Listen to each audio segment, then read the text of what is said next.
दोस्तों आज हम लोग 2011 के जो PYQs है उसको सॉल्व करेंगे। चलिए स्टार्ट कर देते हैं। सिंधु घाटी सभ्यता के संदर्भ में निम्नलिखित कथनों पर विचार कीजिए। यह प्रमुखतः लौकिक सभ्यता थी तथा उसमें धार्मिक तत्व यद्यपि उपस्थित था, वर्चस्वशाली नहीं था। उस काल में भारत में कपास से वस्त्र बनाए जाते थे। दोनों सही है। सिंधु सभ्यता का धार्मिक दृष्टिकोण मुख्यतः यह लौकिक था तथा व्यवहारिक था। इस सभ्यता में मात्र देवी पुरुष देवता पशुपति की उपासना के साथ साथ अनेक पशु पक्षियों, वनस्पतियों, वृक्षों आदि के पूजा के साक्ष्य मिलते हैं। सबसे पहले कपास उपजाने की विधि का ज्ञान सिंधु निवासियों को ही था, क्योंकि यह सबसे पहले सिंधु क्षेत्र में हुआ था। इस कारण यूनानियों ने इसे सिंडन नाम दिया। धर्म तथा रीत भारत की प्राचीन वैदिक सभ्यता के एक केंद्रीय विचार को चित्रित करते हैं। इस संदर्भ में निम्नलिखित कथनों पर विचार कीजिए। धर्म व्यक्ति के दायित्वों एवं स्वयं तथा दूसरों के प्रति व्यक्तिगत कर्तव्यों की संकल्पना था। रीत मूलभूत नैतिक विधान था जो सृष्टि और उसके अंतर्निहित सारे तत्वों के क्रियाकलापों को संचालित करता था। दोनों सही है। ऋग्वेद जिसका समय 1500 से 1000 ईसा पूर्व माना जाता है, धर्म शब्द विधि के अर्थ में प्रयुक्त हुआ है। इसका संबंध नैतिकता से है। रीत का अर्थ विश्व की नैतिक एवं भौतिक व्यवस्था से माना जाता है। रीत से तात्पर्य सत्य तथा अविनाशी सत्ता से है। जैन दर्शन के अनुसार सृष्टि की रचना एवं पालन पोषण सार्वभौमिक विधान से हुआ है। जैन दर्शन मानता है कि समस्त विश्व जीव तथा अजीव नामक दो नित्य एवं स्वतंत्र तत्वों से मिलकर बने हैं। जीव चेतन है जबकि अजीव जड़ है। यहाँ जीव का अर्थ सार्वभौमिक आत्मा न होकर व्यक्तिगत आत्मा से है। जैन मतानुसार आत्माएं अनेक होती हैं तथा सृष्टि के कण कण में जीवों का वास है। इसलिए जैन दर्शन के अनुसार सृष्टि की रचना एवं पालन पोषण सार्वभौमिक विधान से हुआ है। 1857 का विद्रोह एवं 19वीं शताब्दी का जन आंदोलन। भारत में 19वीं शताब्दी के जनजातीय विद्रोह के लिए निम्नलिखित में से कौन से तत्व ने साझा कारण मुहैया किया? भू राजस्व की नई प्रणाली का लागू होना और जनजातीय उत्पादों पर कर का लगाए जाना। जनजातीय क्षेत्रों में विदेशी धर्म प्रचारकों का प्रभाव। जनजातीय क्षेत्रों में बिचौलियों के रूप में बड़ी संख्या में महाजनों, व्यापारियों और के ठेकेदारों का बढ़ना। जनजातीय समुदायों की प्राचीन भूमि संबंधी व्यवस्था का संपूर्ण विदारण। यही सही है। भारत में 19वीं शताब्दी में हुए जनजातीय आंदोलन के प्रमुख कारण इस प्रकार थे। सरकार ने आदिवासियों के सरकारों को जमींदार का दर्जा प्रदान कर एवं लगान की नई पद्धति को लागू कर उनकी परंपराओं को कमजोर किया। आदिवासी क्षेत्रों में सरकार द्वारा ईसाई मिशनरियों को घुसपैठ कराना, आदिवासियों के बीच महाजनों, व्यापारियों और लगान वसूल करने वाले ऐसे समूह को लादा गया जो बिचौलिए की भूमिका में थे।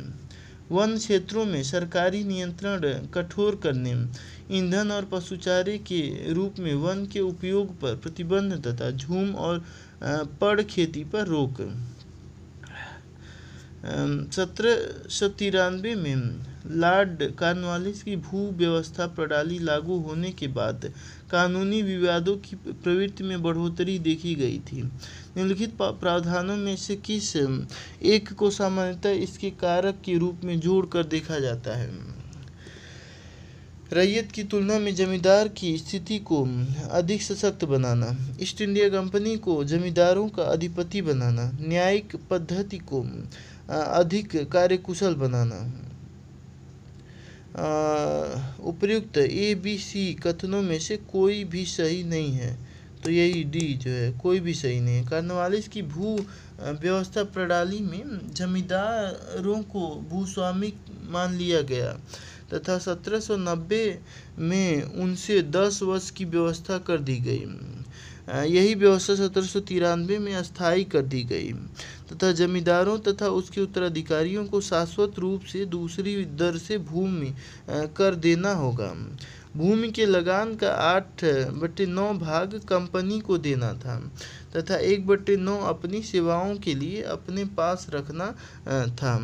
विकल्प में दिया गया कोई भी विकल्प सही नहीं है। 1942 के भारत छोड़ो आंदोलन के संबंध में निम्नलिखित कथनों में से कौन सी एक टिप्पणी सत्य नहीं है? यह आंदोलन अहिंसक था। उसका नेतृत्व महात्मा गांधी ने किया था। यह आंदोलन स्वतः प्रवर्तित था। इसने सामान्य श्रमिक वर्ग को आकर्षित नहीं किया था। तो यही उसका नेतृत्व महात्मा गांधी ने किया था। यही जो है गलत है, क्योंकि वो जो स्वतः स्फूर्त हो गया था। 9 अगस्त 1942 को भारत छोड़ो आंदोलन प्रारंभ हुआ। प्रारंभिक चरण में यह आंदोलन अहिंसक था, किंतु जैसे महात्मा गांधी और अन्य कांग्रेसी नेताओं को गिरफ्तार किया गया तो यह आंदोलन त्वरित स्वप्रेरित होकर चरम सीमा तक पहुँचते पहुँचते हिंसक आंदोलन में परिवर्तित हो गया था। इससे स्पष्ट है कि यह आंदोलन नेतृत्वहीन हो गया, क्योंकि तत्कालीन सरकारी दस्तावेजों से ज्ञात होता है कि इस आंदोलन में सरकारी संपत्ति व कर्मचारियों को आंदोलनकारियों द्वारा भारी क्षति पहुंचाई गई थी।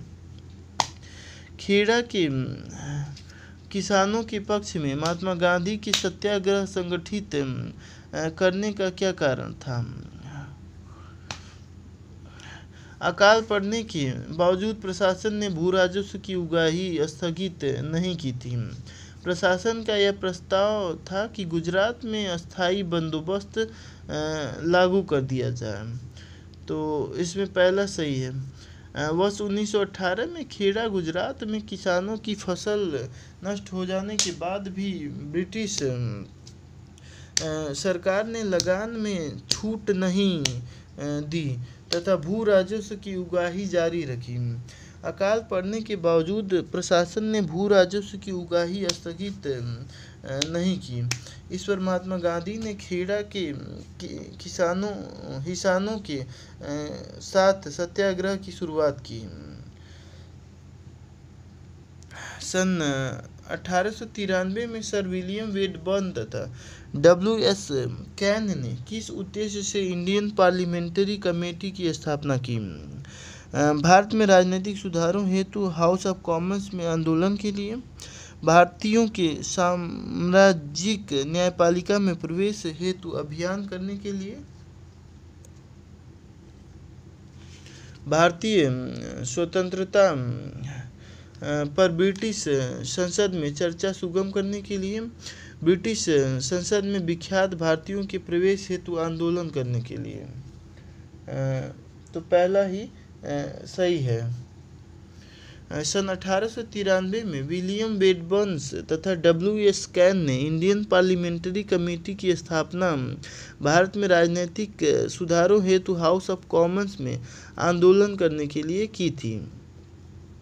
महात्मा गांधी ने कहा था कि उनकी कुछ सबसे गहन धारणाएं अनटू दिस लास्ट नामक पुस्तक में प्रतिबिंबित होती है। इस पुस्तक ने उनके जीवन को बदल डाला। इस पुस्तक का वह संदेश क्या था जिसने महात्मा गांधी को बदल डाला? सुशिक्षित व्यक्ति का यह नैतिक दायित्व है कि वह शोषित तथा निर्धनों का उत्थान करे। व्यक्ति का कल्याण सबके कल्याण में निहित है। उच्च जीवन के लिए ब्रह्मचर्य तथा आध्यात्मिक चिंतन अनिवार्य है। इस संदर्भ में सभी उपयुक्त कथन सही हैं। तो केवल बी सही है कि व्यक्ति का कल्याण सबके कल्याण में निहित है। महात्मा गांधी ने जॉन रस्किन की पुस्तक अनटू दिस लास्ट अफ्रीका प्रवास के समय पढ़ी थी। इस पुस्तक ने गांधी जी के जीवन को बदल दिया। इस पुस्तक का वह संदेश जिसने महात्मा गांधी के जीवन को बदला वह था व्यक्ति का कल्याण सबके कल्याण में निहित है। भारतीय स्वतंत्रता आंदोलन के संदर्भ में उषा मेहता की ख्याति। भारत छोड़ो आंदोलन की बेला में गुप्त कांग्रेस रेडियो चलाने हेतु, हाँ सही बात है। भारत छोड़ो आंदोलन 9 अगस्त 1942 को प्रारंभ हुआ। इस आंदोलन के दौरान कांग्रेस द्वारा मुंबई के कई भागों में गुप्त रेडियो प्रसारित किया जाता था। इस रेडियो पर डॉक्टर राम मनोहर लोहिया प्रसारण करते थे, जबकि उषा मेहता भूमिगत रेडियो का संचालन करने वाले छोटे से दल की सदस्य थीं। भारतीय स्वतंत्रता आंदोलन के काल के संदर्भ में नेहरू रिपोर्ट में निम्नलिखित में से किसकी अनुशंसा की गई थी? भारत की पूर्ण स्वतंत्रता की, अल्पसंख्यकों हेतु आरक्षित स्थानों के लिए संयुक्त निर्वाचन क्षेत्र की, संविधान में भारतीयों के लिए मौलिक अधिकारों का प्रावधान। तो दूसरा और तीसरा सही है। 11 मई 1928 को मुंबई में दूसरे सर्वदलीय सम्मेलन में पंडित नेहरू ने मोतीलाल नेहरू की अध्यक्षता में एक 9 सदस्यीय समिति की स्थापना की गई, जिससे भारत के संविधान के सिद्धांतों का निर्धारण करना था। रिपोर्ट में की गई सिफारिशें इस प्रकार थीं: भारत को डोमिनियन स्टेट का दर्जा, भारत एक संघ होगा जिसके नियंत्रण में केंद्र में द्विसदनीय विधानमंडल होगा, मंत्रिमंडल सदन के प्रति उत्तरदायी होगा, गवर्नर जनरल की स्थिति संवैधानिक मुखिया की होगी, सांप्रदायिक आधार पर पृथक निर्वाचन मंडल की मांग अस्वीकार कर दी गई, नागरिकता को परिभाषित करते हुए मूल अधिकारों का प्रतिपादन किया गया।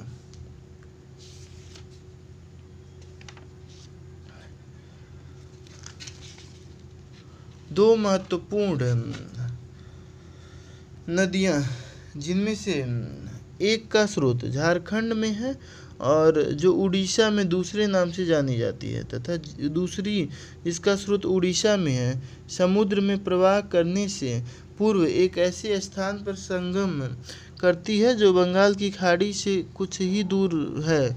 यह वन्य जीवन तथा जैव विविधता का प्रमुख स्थल है और सुरक्षित क्षेत्र है। वह स्थल कौन सा है? भीतरकनिका।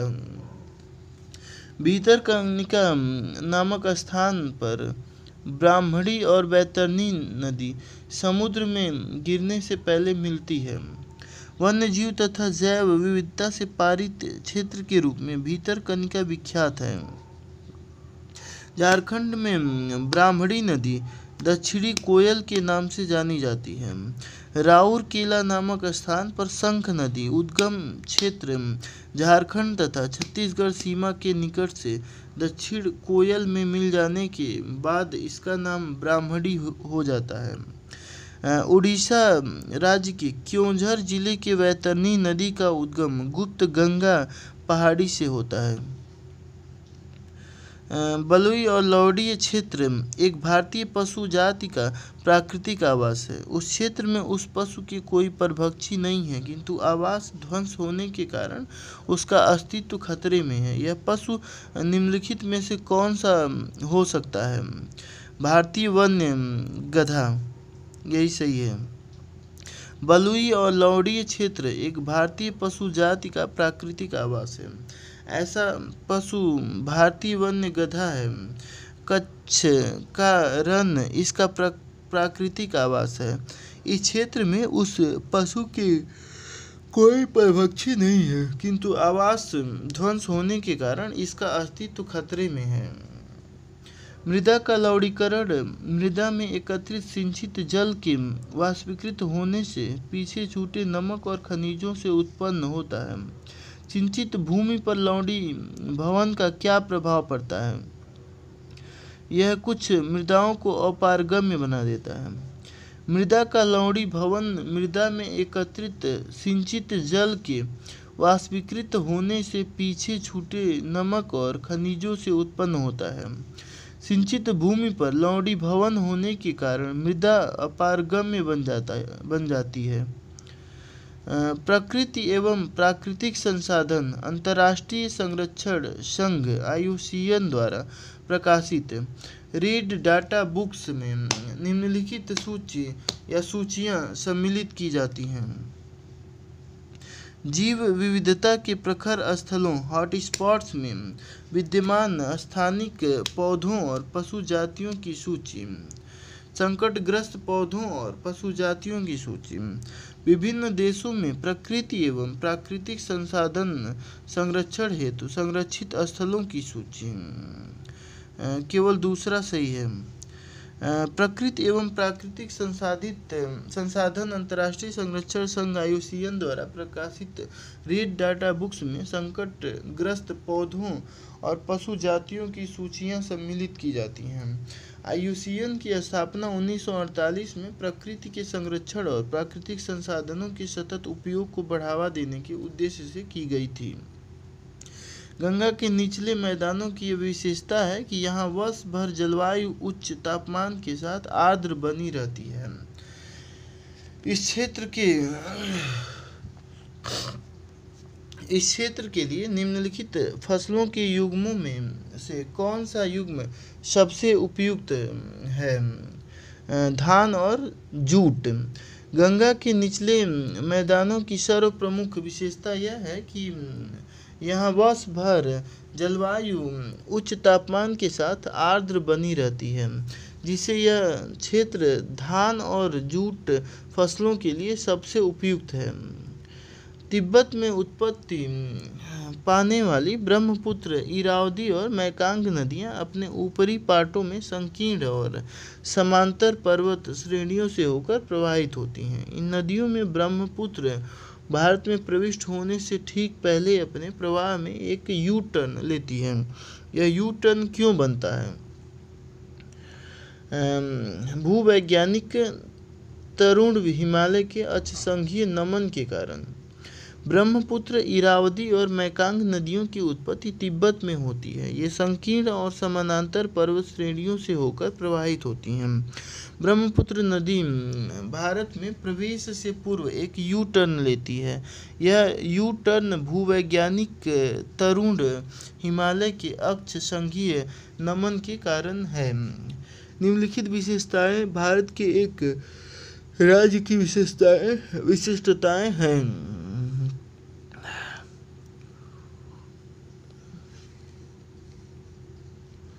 गुजरात की विशेषताएं हैं।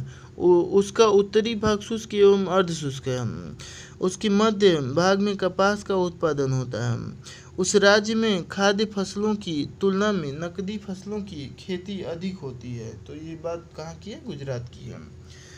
गुजरात राज्य का उत्तरी भाग शुष्क एवं अर्धशुष्क है। इसके मध्य भाग में कपास का उत्पादन होता है तथा यहाँ पर खाद्य फसलों की तुलना में नकदी या व्यापारिक फसलों की अधिक खेती की जाती है।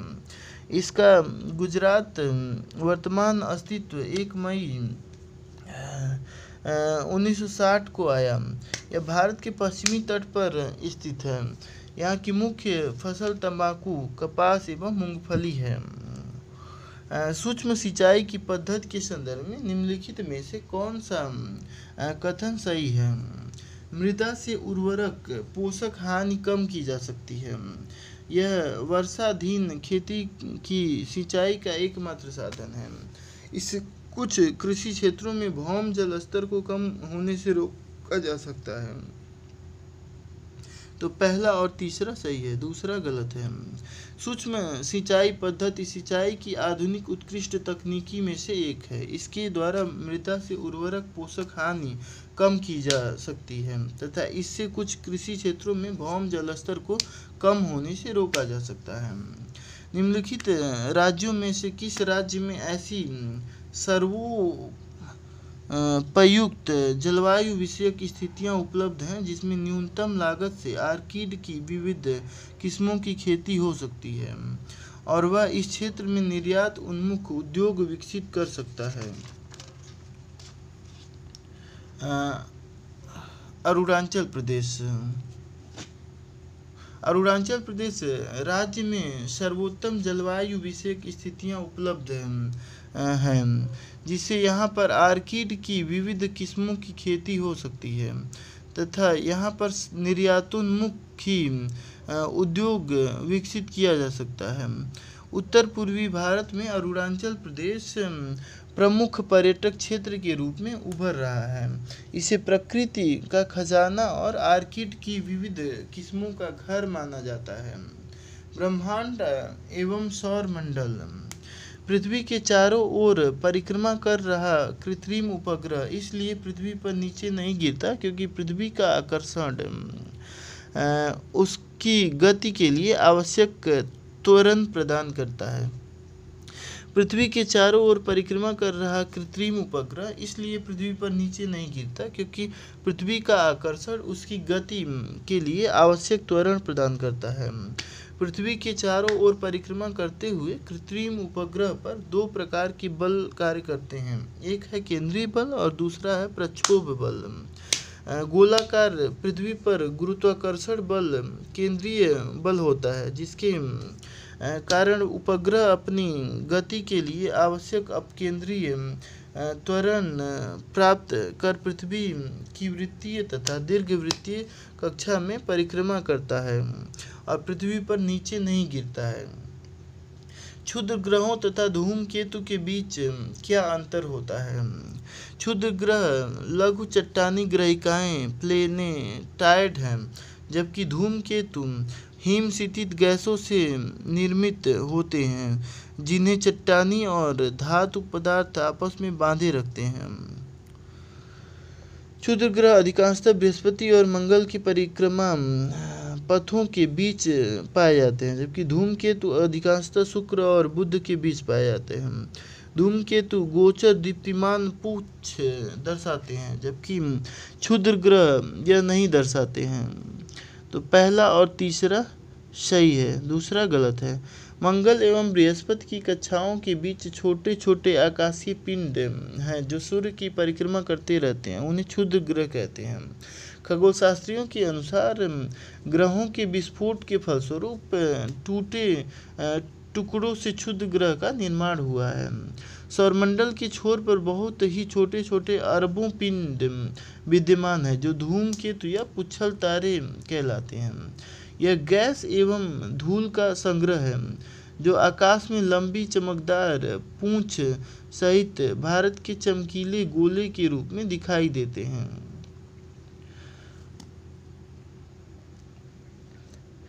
उत्तरी गोलार्ध की तुलना में दक्षिणी गोलार्ध में पश्चिमी पवन अधिक सशक्त तथा अस्थायी होती है। क्यों?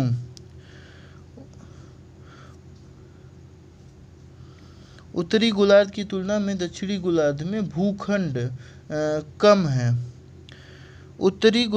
यही सही है। उत्तरी गोलार्ध की तुलना में दक्षिणी गोलार्ध में पश्चिमी पवन अधिक सशक्त तथा अस्थायी होती है, क्योंकि दक्षिणी गोलार्ध में जल भाग अधिक होने के कारण 40 डिग्री से 60 डिग्री अक्षांशों में पवनें बिना किसी रुकावट के प्रचंड वेग से चलती हैं, जबकि उत्तरी गोलार्ध में स्थल भाग की अधिकता होने के कारण ये पवनें अनियमित रूप से चलती हैं। कोरियालिस बल का प्रभाव उत्तरी व दक्षिणी गोलार्ध में समान रूप से होता है। निम्नलिखित में से किसके द्वारा भारत और पूर्वी एशिया के बीच नौसंचालन समय, नेविगेशन टाइम और दूरी अत्यधिक कम किए जा सकते हैं?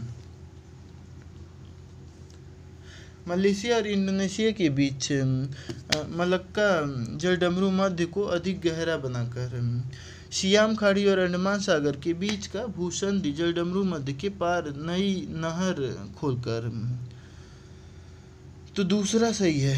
सियाम खाड़ी और अंडमान सागर के बीच के भूसंधि या जलडमरू मध्य के पार नई नहर खोलकर भारत और पूर्वी एशिया के बीच नौसंचालन समय और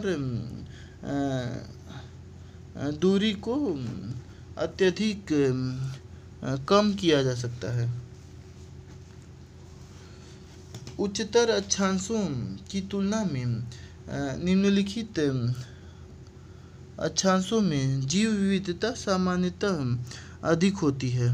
निम्नतर अक्षांशों में पर्वतीय प्रवणताओं ग्रेडियंट्स में उच्चतर उन्नतांशों की तुलना में निम्नतर उन्नतांशों में जीव विविधता सामान्यतः अधिक होती है। उपयुक्त में से सही है, दोनों सही हैं। पर्वतीय क्षेत्रों में उच्चतर उन्नतांशों की अपेक्षा निम्नतर उन्नतांशों में जैव विविधता साधारणतः अधिक होती है तथा उच्चतर अक्षांशों की तुलना की अपेक्षा निम्नतर अक्षांशों में जीव विविधता सामान्यतः अधिक होती है। हाल में संयुक्त राज्य अमेरिका ने ऑस्ट्रेलिया समूह तथा वैश्यनार व्यवस्था के नाम से ज्ञात बहुपक्षीय निर्यात नियंत्रण व्यवस्थाओं में भारत के सदस्य बनाए जाने को समर्थन देने का निर्णय लिया है। इन दोनों व्यवस्थाओं के बीच क्या अंतर है?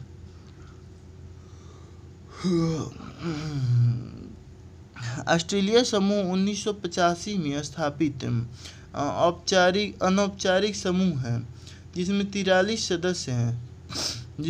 इसमें यूरोपीय संघ के सभी 27 सदस्य शामिल हैं। इसका लक्ष्य निर्यातक देशों द्वारा रासायनिक तथा जैविक हथियारों के प्रगुणन में सहायक होने के जोखिम को न्यूनीकृत करता है। वैश्यनार व्यवस्था बहुस्तरीय निर्यात नियंत्रण व्यवस्था है। इसके 42 सदस्य देश हैं जिसमें मुख्यतः यूरोपीय संघ और अमेरिकी महाद्वीपों के देश हैं। एशिया से जापान और अफ्रीका से दक्षिण अफ्रीका शामिल है। 2004 की सुनामी ने लोगों को यह महसूस करा दिया कि गरान मैंग्रोव तटीय आपदाओं के विरुद्ध विश्वसनीय सुरक्षा बाड़े का कार्य कर सकते हैं। गरान सुरक्षा बाड़े के रूप में किस प्रकार कार्य करते हैं? गरान अनूप होने से समुद्र और मानव बस्तियों के बीच एक ऐसा बड़ा क्षेत्र खड़ा हो जाता है जहां लोग न तो रहते हैं न जाते हैं। गरान भोजन और औषधि दोनों प्रदान करते हैं जिनकी प्राकृतिक आपदा के बाद लोगों को जरूरत पड़ती है। गरान के वृक्ष घने वितान के लंबे वृक्ष होते हैं जो चक्रवात सुनामी के समय उत्तम सुरक्षा प्रदान करते हैं। गरान के वृक्ष अपनी सघन जड़ों के कारण तूफान और ज्वार भाटे से नहीं उखड़ते हैं, तो यही सही है। मैंग्रोव वन सुनामी और चक्रवात जैसी अपतटीय आपदाओं के विरुद्ध विश्वसनीय सुरक्षा बाड़े का कार्य करते हैं क्योंकि ये वृक्ष अपनी सघन जड़ों के कारण तूफान और ज्वार भाटे से नहीं उखड़ते हैं, जिससे इसका प्रभाव स्थल तक नहीं पहुंच पाता है, जो स्थल के लिए सुरक्षा कवच का कार्य करते हैं। अफ्रीकी और यूरेशियाई मरुस्थलीय क्षेत्र के निर्माण का मुख्य कारण क्या हो सकता है? यह उपोष्ण उच्च दाब कोशिकाओं हाई प्रेशर सेल में अवस्थित है। यह उष्ण महासागर धाराओं के प्रभाव क्षेत्र में पड़ता है। पहला सही है। व्यापारिक पवनों की आर्द्रता की पहुंच से दूरी महाद्वीप अथवा बड़े स्थल के पश्चिमी किनारे पर अवस्थित तथा ठंडी धाराओं को प्रभाव अफ्रीका और यूरेशियाई मरुस्थलीय क्षेत्र के निर्माण का प्रमुख कारण है। इसके अतिरिक्त उपोष्ण उच्च दाब कोशिकाओं हाई प्रेशर सेल में अवस्थिति भी इसका एक महत्वपूर्ण कारण है। यह ठंडी धाराओं के प्रभाव में है जो उच्च शुष्कता की ओर ले जाती है। भू-युद्ध नीति की दृष्टि से महत्वपूर्ण क्षेत्र होने के नाते दक्षिण पूर्वी एशिया लंबे अंतराल और समय से वैश्विक समुदाय का ध्यान आकर्षित करता आया है। इस वैश्विक संदर्भ की निम्नलिखित में से कौन सी व्याख्या सबसे प्रत्ययकारी है? यह द्वितीय विश्व युद्ध का सक्रिय घटना स्थल था। यह एशिया की दो शक्तियां चीन और भारत के बीच स्थित है। यह शीत युद्ध की अवधि में दो महाशक्तियों के बीच परस्पर मुकाबले की रणभूमि थी। यह प्रशांत महासागर और हिंद महासागर के बीच स्थित है और इसका चरित्र उत्कृष्ट समुद्रवर्ती है। यही सही है। भू युद्ध नीति की दृष्टि से महत्वपूर्ण क्षेत्र होने के नाते दक्षिण पूर्व एशिया लंबे अंतराल और समय से वैश्विक समुदाय का ध्यान आकर्षित करता है। यह प्रशांत महासागर और हिंद महासागर के बीच स्थित है और इसका चरित्र उत्कृष्ट समुद्रवर्ती है। इस क्षेत्र के महत्व को देखते हुए स्पाइकमैन तथा रीमलैंड का सिद्धांत दिया गया था। कड़े जाड़े में झील की सतह हिमशीतित हो जाती है, किंतु उसके तल में जल द्रव अवस्था में बना रहता है। यह किस कारण से होता है? जल की सघनता 4 डिग्री सेल्सियस पर अधिकतम होती है। कड़े जल में झील की सतह हिमशीतित हो जाती है, किंतु उसके तल में जल द्रव अवस्था में बना रहता है, क्योंकि जल की सघनता 4 डिग्री सेल्सियस पर अधिकतम होती है। सतह का जल 0 डिग्री सेल्सियस पर जम जाता है, परंतु सतह के नीचे विद्यमान जल का तापमान 4 डिग्री सेल्सियस होने के कारण झील की ऊपरी हिमशीतित सतह उष्मारोधी का कार्य करती है तथा जल में उपस्थित उष्मा को बाहर नहीं जाने देती है। यह संदेह है कि ऑस्ट्रेलिया में हाल ही में आई बाढ़ ला नीना के कारण आई थी। ला नीना एल नीनो से कैसे भिन्न है? ला नीना विषुवतीय हिंद महासागर और समुद्र के असाधारण रूप से ठंडे तापमान से चरित्रित होता है, जबकि एल नीनो विषुवतीय प्रशांत महासागर में समुद्र के असाधारण रूप से गर्म तापमान से चरित्रित होता है। एल नीनो का भारत की दक्षिण पश्चिमी मानसून पर प्रतिकूल प्रभाव पड़ता है, किंतु ला नीना का मानसूनी जलवायु पर कोई प्रभाव नहीं पड़ता है। तो न तो एक सही है न तो 2 सही है, दोनों गलत हैं। ला नीना का संबंध पश्चिमी प्रशांत के उष्मन से है, जबकि एल नीनो का संबंध पूर्वी प्रशांत महासागरीय जल के तापमान में वृद्धि से है। एल नीनो का भारत के दक्षिण पश्चिमी मानसून पर प्रतिकूल प्रभाव पड़ता है, जबकि एल नीनो का इंडोनेशिया एवं ऑस्ट्रेलिया के समीपवर्ती भागों में सामान्य से अधिक वर्षा होती है और भारत में भी ग्रीष्मकालीन मानसून अधिक सक्रिय हो जाता है। भारत की गिनती जनांकिकीय लाभांश वाले देशों के रूप में की जाती है। यहाँ 15 वर्ष से कम आयु वर्ग की जनसंख्या अधिक है। यहाँ 15 से 64 वर्ष आयु वर्ग की जनसंख्या अधिक है। यहाँ 65 वर्ष से अधिक आयु वर्ग की जनसंख्या अधिक है। यहाँ की कुल जनसंख्या अधिक है, तो बी वाला सही है। भारत की गिनती जनांकिकीय लाभांश डेमोग्राफिक डिविडेंड वाले देश के रूप में की जाती है। इसका कारण यह है कि यहाँ 15 से 64 वर्ष आयु वर्ग की जनसंख्या अधिक है तथा बच्चों एवं वृद्धों की संख्या कम है। भारतीय निम्नलिखित पर विचार कीजिए। शिक्षा का अधिकार, समानता तथा सार्वजनिक सेवा प्राप्त करने का अधिकार, भोजन का अधिकार, मानव अधिकारों की व्यापक उद्घोषणा के अंतर्गत उपयुक्त में से कौन सा अधिकार मानव अधिकारों में आता है? सब आता है। 1, 2, 3। मानव अधिकारों की व्यापक उद्घोषणा के अंतर्गत शिक्षा का अधिकार अनुच्छेद 26, समानता के साथ सार्वजनिक सेवा प्राप्त करने का अधिकार अनुच्छेद 21 का 2 तथा भोजन का अधिकार अनुच्छेद 25 का 1 आते हैं। भारत में किसी धार्मिक संप्रदाय को यदि राष्ट्रीय स्तर पर अल्पसंख्यक वर्ग का दर्जा दिया जाता है तो वह किसी विशेष लाभ या लाभों का हकदार हो जाता है। यह समुदाय विशेष शैक्षणिक संस्थानों की स्थापना और संचालन कर सकता है। भारत के राष्ट्रपति स्वयं इस समुदाय के एक प्रतिनिधि को लोक सभा में मनोनीत कर देते हैं। यह समुदाय प्रधानमंत्री के 15 पॉइंट कार्यक्रम का लाभ प्राप्त कर सकता है। पहला और तीसरा, भारतीय संविधान के अनुच्छेद 30 के अंतर्गत शिक्षा संस्थाओं की स्थापना और प्रशासन करने का अल्पसंख्यक वर्गों का अधिकार है।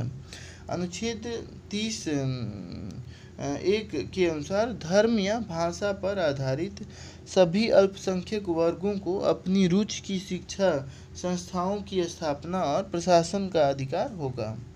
अनुच्छेद 30 का दूसरे के अनुसार शिक्षा संस्थाओं की सहायता देने में राज्य किसी शिक्षा संस्था के विरुद्ध इस आधार पर विभेद नहीं करेगा कि वह धर्म या भाषा पर आधारित किसी अल्पसंख्यक वर्ग के प्रबंध में है।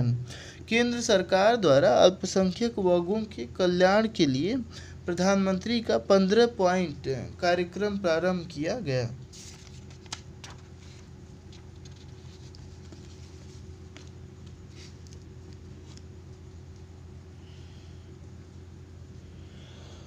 भारत की संचित निधि से निधि निकालने के लिए निम्नलिखित में से किसका अनुमोदन अनिवार्य है? भारत की संसद का। भारत की संचित निधि से निधि निकालने के लिए भारत की संसद का अनुमोदन अनिवार्य है। व्यय के विषय में संसदीय नियंत्रण की धुरी है। भारत की संचित निधि यह एक जलाशय है जिसमें भारत सरकार को प्राप्त सभी राजस्व और उसके द्वारा लिए गए सभी उधार संदत्त किए जाएंगे।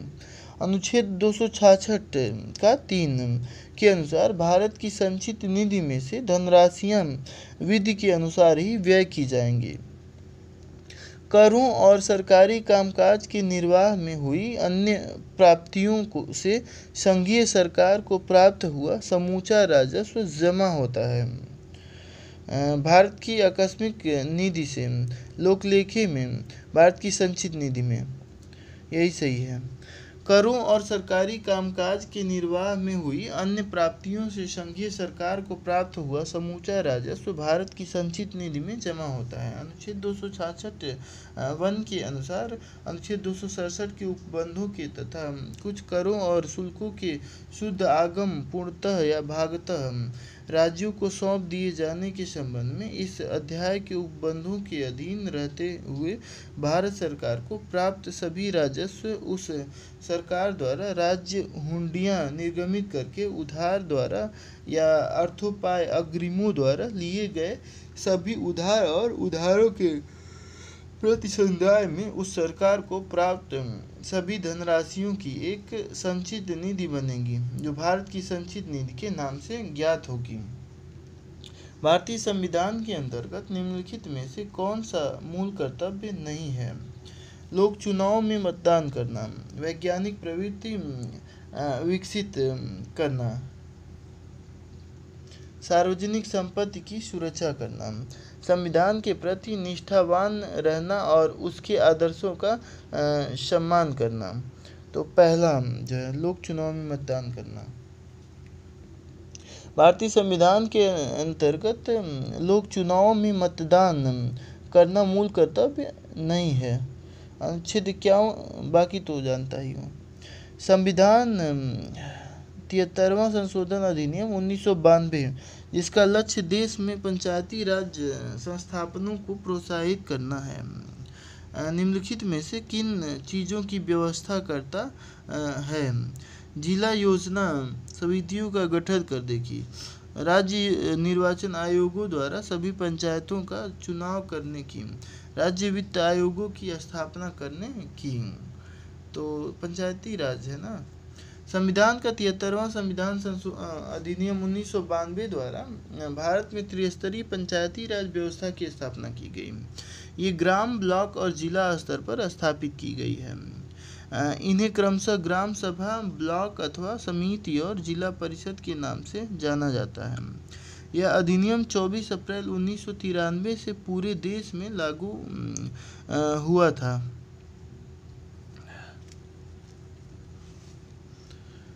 भारत में पंचायती राज प्रणाली संविधान के नीति निर्देशक तत्वों के तहत दिए गए अनुच्छेद 40 के निर्देशों के अधीन प्रारंभ की गई। नीति निर्देशक तत्वों के इस अनुच्छेद में ग्राम पंचायतों का गठन करने और उन्हें स्वायत्त शासन की शक्ति प्रदान करने हेतु कदम उठाने का प्रावधान किया गया है। पंचायतों के लिए संविधान के 73वें संशोधन अधिनियम 1992 द्वारा निम्न के प्रावधान हैं। राज्य निर्वाचन आयोग अनुच्छेद 243 की, राज्य वित्त आयोग अनुच्छेद 243 आई है, परंतु जिला योजना समिति का गठन अनुच्छेद 243 ZD 74वां संविधान संशोधन के तहत किया गया था, इसलिए C सही है।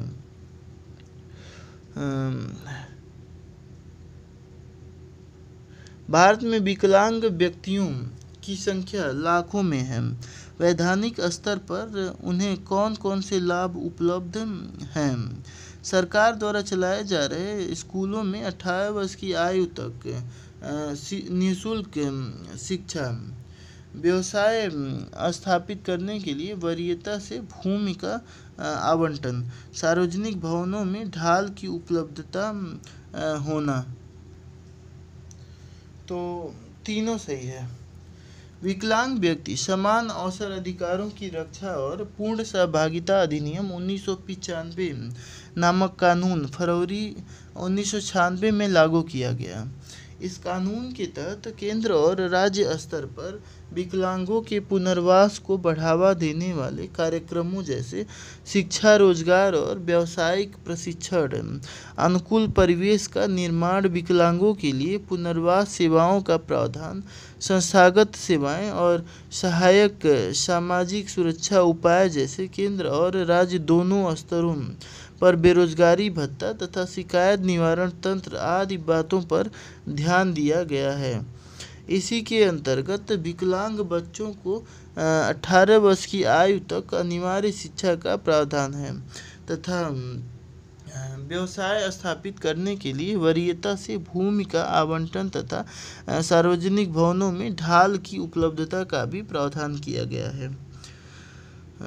भारत में महानगर योजना समिति उस महानगरीय क्षेत्र के लिए विकास योजना प्रारूप तैयार करती है।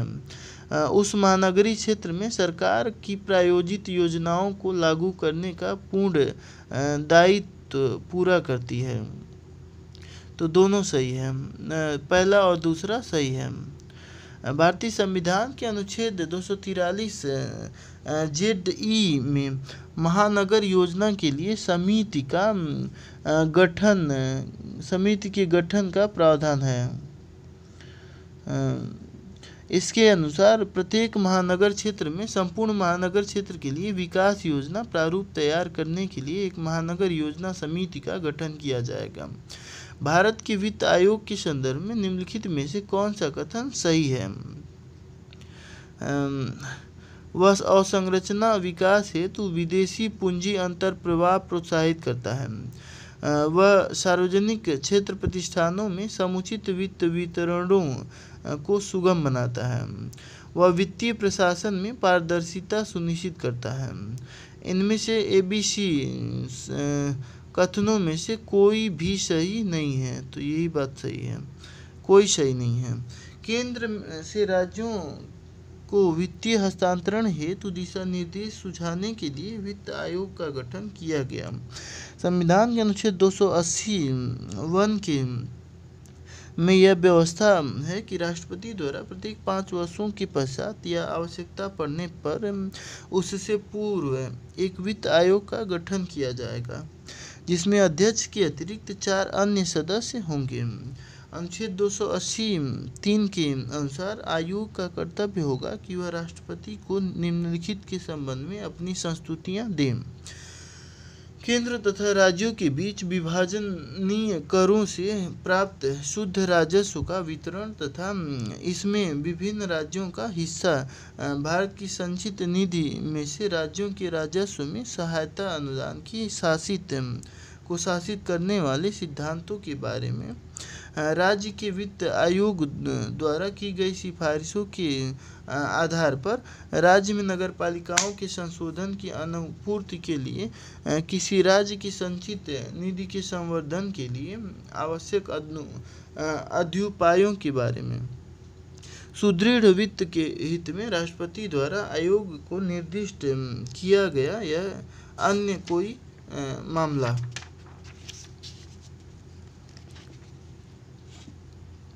बंद अर्थव्यवस्था वह अर्थव्यवस्था है जिसमें न तो आयात होता है न ही निर्यात होता है। बंद अर्थव्यवस्था जहाँ न तो आयात होता है और न ही निर्यात होता है। बंद अर्थव्यवस्था वह अर्थव्यवस्था जो वस्तुओं सेवाओं इत्यादि के आयात निर्यात को बंद करता है। भारतीय अर्थव्यवस्था के संदर्भ में निम्नलिखित कथनों पर विचार कीजिए। विगत 5 वर्षों में सकल घरेलू उत्पाद की वृद्धि दर सतत रूप से बढ़ी है। सही हो सकता है। विगत 5 वर्षों में प्रति व्यक्ति आय की वृद्धि दर सतत रूप से बढ़ी है। तो न तो 1 सही है न तो 2 सही है। आधार मूल्य 2004-05 पर प्रति व्यक्ति आय तथा सकल घरेलू उत्पाद की वृद्धि दर इस प्रकार रही है।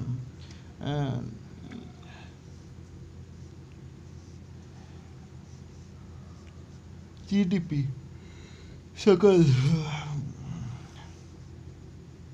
6-7 में देखिए प्रति व्यक्ति आय जो है 7.8 8.1 और 4.9 9.6.1 और 10-11 में 6.6। तो यानी कि घटी है, बढ़ी नहीं है।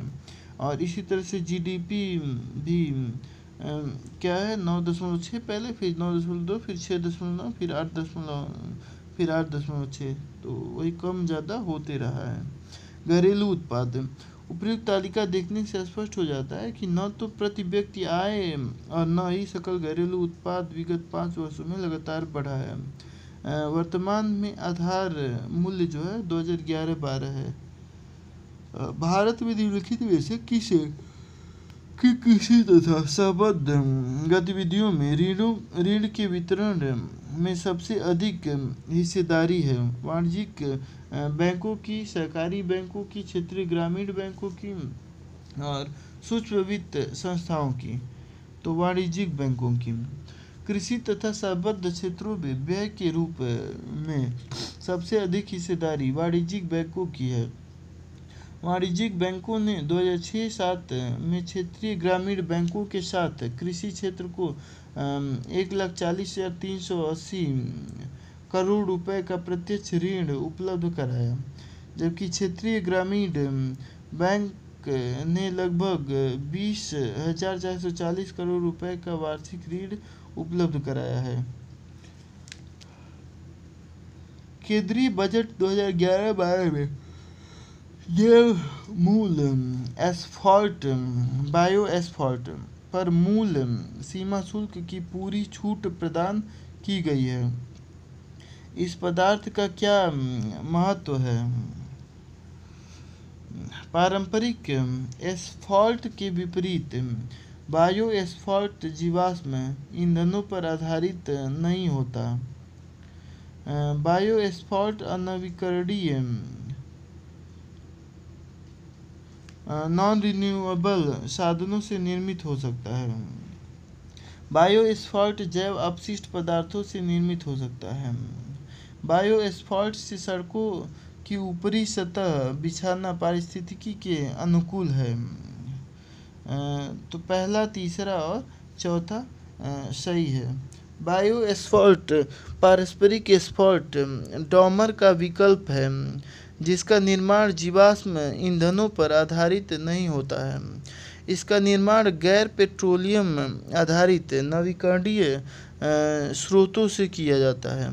इन स्रोतों में मक्का, धान, चीनी, सीरा, सफ़ेद सरसों के तेल का अपशिष्ट, ताड़ के तेल का अपशिष्ट, लिग्निन, मक्का आदि सम्मिलित हैं।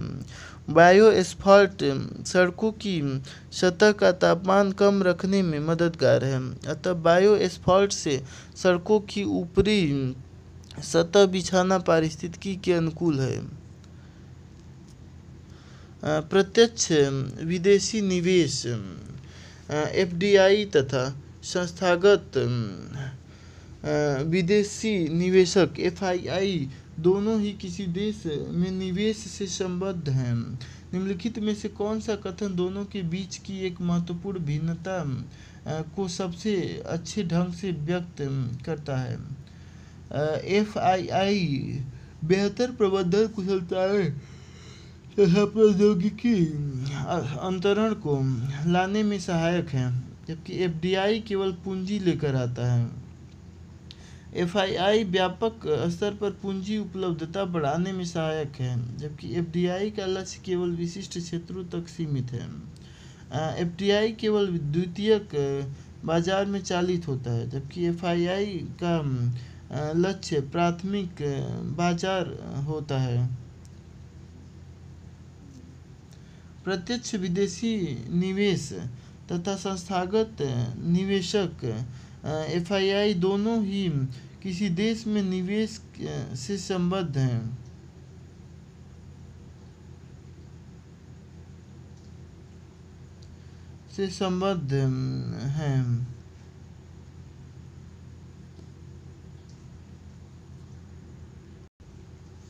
FII व्यापक स्तर पर पूंजी उपलब्धता बढ़ाने में सहायक है, जबकि FDI का लक्ष्य केवल विशिष्ट क्षेत्रों तक सीमित होता है। दोनों के बीच की एक महत्वपूर्ण भिन्नता को सबसे अच्छे ढंग से व्यक्त करता है।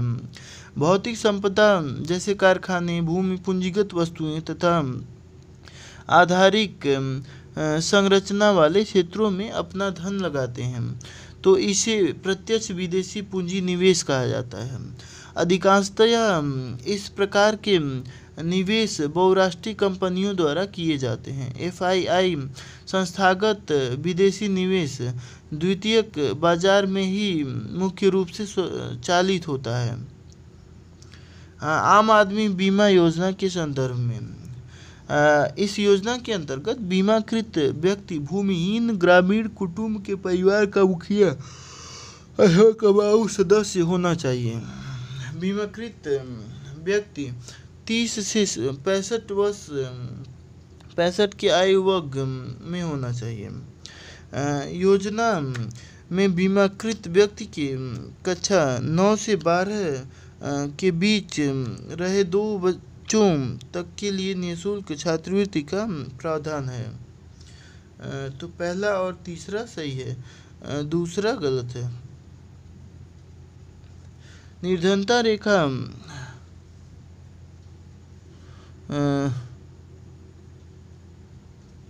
निर्धनता रेखा से नीचे जीवन यापन करने वाले ग्रामीण क्षेत्रों में भूमिहीन परिवारों को सामाजिक सुरक्षा प्रदान करने के उद्देश्य से एक नई आम आदमी बीमा योजना 2 अक्टूबर 2007 से शुरू की गई है। इसके अंतर्गत ग्रामीण भूमिहीन परिवार का मुखिया या परिवार का रोजगार करने वाला एक सदस्य जिसकी उम्र 18 से 59 वर्ष के मध्य हो बीमा पा सकता है। बीमा लाभार्थियों के 9वीं से 12वीं कक्षा में पढ़ने वाले 2 बच्चों को प्रति बच्चे 100 रुपये प्रति माह छात्रवृत्ति दिया जाता है। अतः 1 और 3 सही हैं। निम्नलिखित में से कौन महात्मा गांधी राष्ट्रीय ग्रामीण रोजगार गारंटी अधिनियम के अंतर्गत लाभ प्राप्त करने का पात्र है? केवल अनुसूचित जाति और अनुसूचित जनजाति परिवारों के वयस्क सदस्य नहीं, गरीबी रेखा से नीचे के BPL परिवारों के वयस्क सदस्य, यही सही है।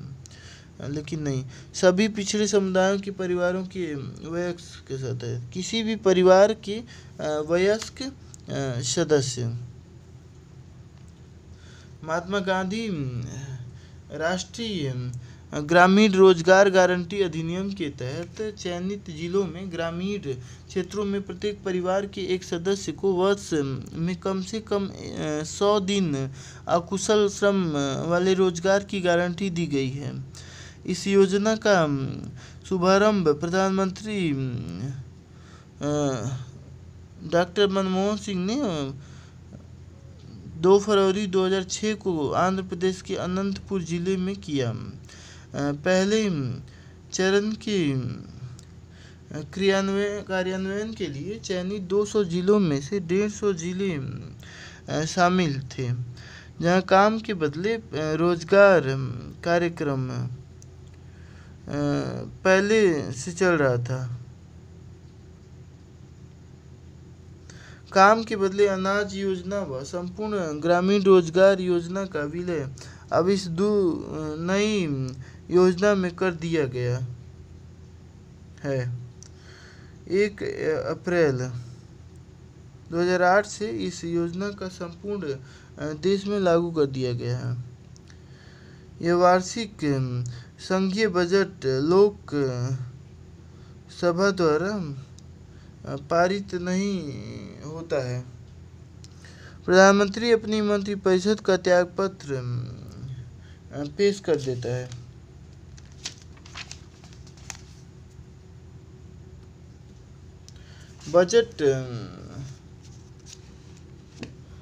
बजट सरकार की राजस्व नीति का एक व्यावहारिक रूप है। हमारे यहाँ बजट सामान्य तौर पर आगामी वित्तीय वर्ष हेतु मांगे पास कराकर आवश्यक सरकारी खर्चों हेतु व्यवस्था सुनिश्चित कर ली जाती है और पूर्ण वार्षिक बजट कुछ माह बाद उपयुक्त समय पर प्रस्तुत किया जाता है। यदि वार्षिक संघीय बजट लोकसभा द्वारा नहीं पारित होता है तो इसका तात्पर्य है कि की सरकार अल्पमत में है तथा प्रधानमंत्री और मंत्रिपरिषद का त्यागपत्र प्रस्तुत कर देता है। लेखानुमोदन और अंतरिम बजट के बीच क्या अंतर है? अस्थायी सरकार लेखानुमोदन के प्रावधान का प्रयोग करती है जबकि कार्यवाहक सरकार अंतरिम बजट के प्रावधान का प्रयोग करती है। लेखानुमोदन सरकार के बजट के व्यय पक्ष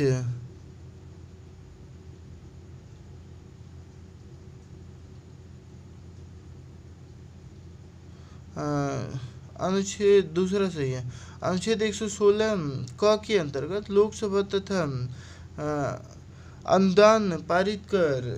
लोकसभा लेखा अनुदान पारित कर सरकार के एक अग्रिम राशि मंजूर कर सकती है जिसके बारे में बजट निवारण देना सरकार